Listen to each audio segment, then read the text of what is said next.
Hello दोस्तों, स्वागत है आपका एक और नई वीडियो में।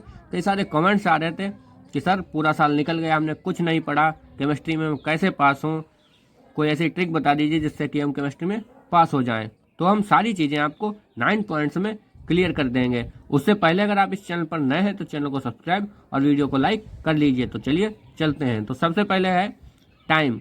आपको टाइम देखना है, आपके पास टाइम कितना बचा, ठीक है। दूसरा पॉइंट है टाइम वेस्ट मत करो। टाइम वेस्ट का मतलब अब कुछ नहीं पढ़ा तो वही रोना लेके बैठे, हमने कुछ नहीं पढ़ा, इससे कुछ आ नहीं जाएगा। तो टाइम वेस्ट करना बंद करो, इधर उधर की वीडियो देखना बंद करो और फोकस करो। तीसरा है आपको ये देखना है कि आपके पास टाइम कितना बचा है। मान लीजिए अगर एक दिन बचा है, इस वीडियो से पहले एक वीडियो पड़ी हुई है जिसमें आपके केमिस्ट्री के सारे टॉपिक कवर किए गए हैं। लगभग 60 टॉपिक हैं आपके, उसमें से सबसे ज्यादा हमने थ्योरी बेस्ड टॉपिक ही कवर किए हैं, मोस्ट इंपोर्टेंट। तो अगर आप वो पढ़ सकते हैं तो वो पढ़ लीजिए, ठीक है। 60 टॉपिक हैं, बहुत ज्यादा आपके 3 या 4 घंटे खर्च होंगे, वो सारे टॉपिक आपके क्लियर हो जाएंगे, क्योंकि छोटे छोटे टॉपिक हैं, अपवहन और टिंडल प्रभाव, ब्राउनी गति, इसी टाइप के। तो अगर आपके पास एक आध दिन है तो आप वो वाले टॉपिक सारे कवर कर लीजिए, ठीक है। और अगर आपके पास 3-4 घंटे हैं तो इम्पोर्टेंट क्वेश्चन पढ़िए।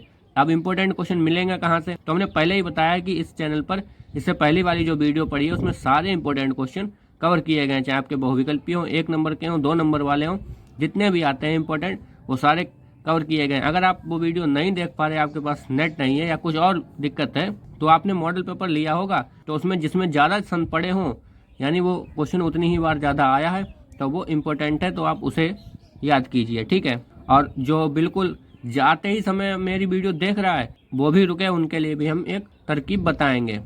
ये वीडियो उनके लिए नहीं है जो एक सोच रहे हो एक दिन में हम 90% कैसे ले आए, तो 90% नहीं आएगी भाई, अब पास हो जाओगे। आप डरो मत। चौथा पॉइंट है आप डरो नहीं।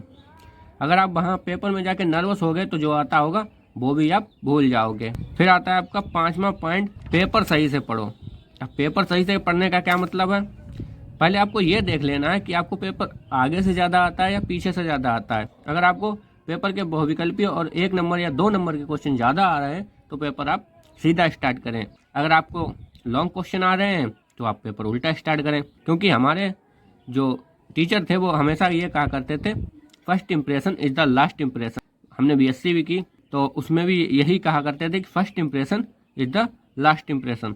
तो अगर आपका पहला इंप्रेशन जो बढ़िया हो गया होगा, यानी आपका अगर आप पहले ही बहुत अच्छा आंसर लिखेंगे तो टीचर आपकी कॉपी उतनी बारीकी से नहीं चेक करेगा, वो देखेगा हाँ आंसर लिखा है और चेक करते चला जाएगा। इसके बाद हम एक वीडियो लाएंगे कॉपी कैसे चेक होती है, वहाँ आपको लाइव प्रूफ में दिखाएंगे कि बोर्ड एग्जाम में कॉपी कैसे चेक होती है। 1 सेकेंड में वो एग्जामिनर जो है एक पेज पूरा चेक कर देते हैं, और जिसे लिखने में आपको 10 मिनट लगते हैं तो वो सिर्फ राइटिंग देखते हैं और कुछ नहीं देखते, ठीक है। तो ये वाला आप पॉइंट क्लियर कीजिए कि जिधर से आए उधर से शुरू करो। चाहे अगर आपको ज़्यादा क्वेश्चन 1 नंबर 2 नंबर वाले आ रहे हो तो आगे से पेपर स्टार्ट करो, अगर लॉन्ग क्वेश्चन आ रहे हो तो पीछे से स्टार्ट करो, कोई दिक्कत नहीं है, नंबर आपको पूरे ही मिलेंगे, ठीक है। अब आपके जो 1-2 क्वेश्चन आप आ रहे थे वो आपने लिख लिए, अब क्या करें? तो भाई रिलेटेड लिख दो। रिलेटेड का क्या मतलब है? 1 सेकंड के लिए मान लो अगर आपको पेपर में यांत्रिक अपवहन आ गया और आपको यांत्रिक अपवहन याद नहीं है, तब आप क्या करेंगे? तब आप विद्युत अपवहन लिख दो, क्योंकि यहाँ पे लिखा है रिलेटेड लिखो, तो विद्युत अपवहन लिख दो। अगर 5 नंबर का क्वेश्चन होगा तो 3 नंबर आपको बहुत आराम से मिल जाएंगे। फिर आता है आपका बना के लिखो। बना के लिखो का क्या मतलब है? मान लो आ गया विद्युत अपवहन। अब आपको इतना तो पता है विद्युत माने क्या होता है? विद्युत माने होती है लाइट। लाइट गांव वाली भाषा में कहते हैं बत्ती।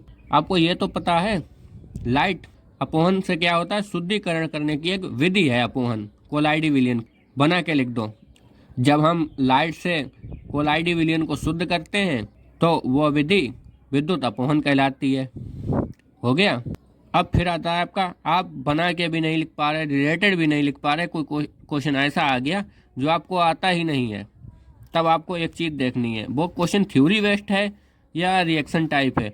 अगर वो क्वेश्चन थ्योरी बेस्ड है, जैसे पूछ लिया गया है राउल्ट का नियम, आपको बिल्कुल ही नहीं आता, तब आप क्या करेंगे? तब आपको मोल प्रभाज लिख देने हैं। अब आप कहेंगे सर अगर कोई रिएक्शन आ जाए तो क्या करें? रिएक्शन में आ गई बोर्ड जो फिटिंग अभिक्रिया, नहीं याद है? फिटिंग अभिक्रिया याद है? वो लिख दो। फिटिंग अभिक्रिया नहीं याद है? कैनिजारो अभिक्रिया याद है? वो लिख दो। इसमें भी आपके चांस रहेंगे कि हो सकता है वो एक आध नंबर आपको दे दे, ठीक है। बाकी अगर आप 2 घंटे भी सही से पढ़ाई कर लेंगे, क्योंकि इस केमिस्ट्री में ज़्यादातर क्वेश्चन थ्योरी बेस्ड ही आते हैं, तो आप बहुत आराम से पास हो जाएंगे। तो आपको पहला नंबर में नर्वस नहीं होना है और दूसरा में पढ़ाई करनी है, टाइम वेस्ट नहीं करना। अब जितना बचा है उतने में अपना 100% दीजिए, ठीक है। बाकी वीडियो अच्छी लगी हो तो चैनल को सब्सक्राइब और वीडियो को लाइक जरूर कर दें। धन्यवाद।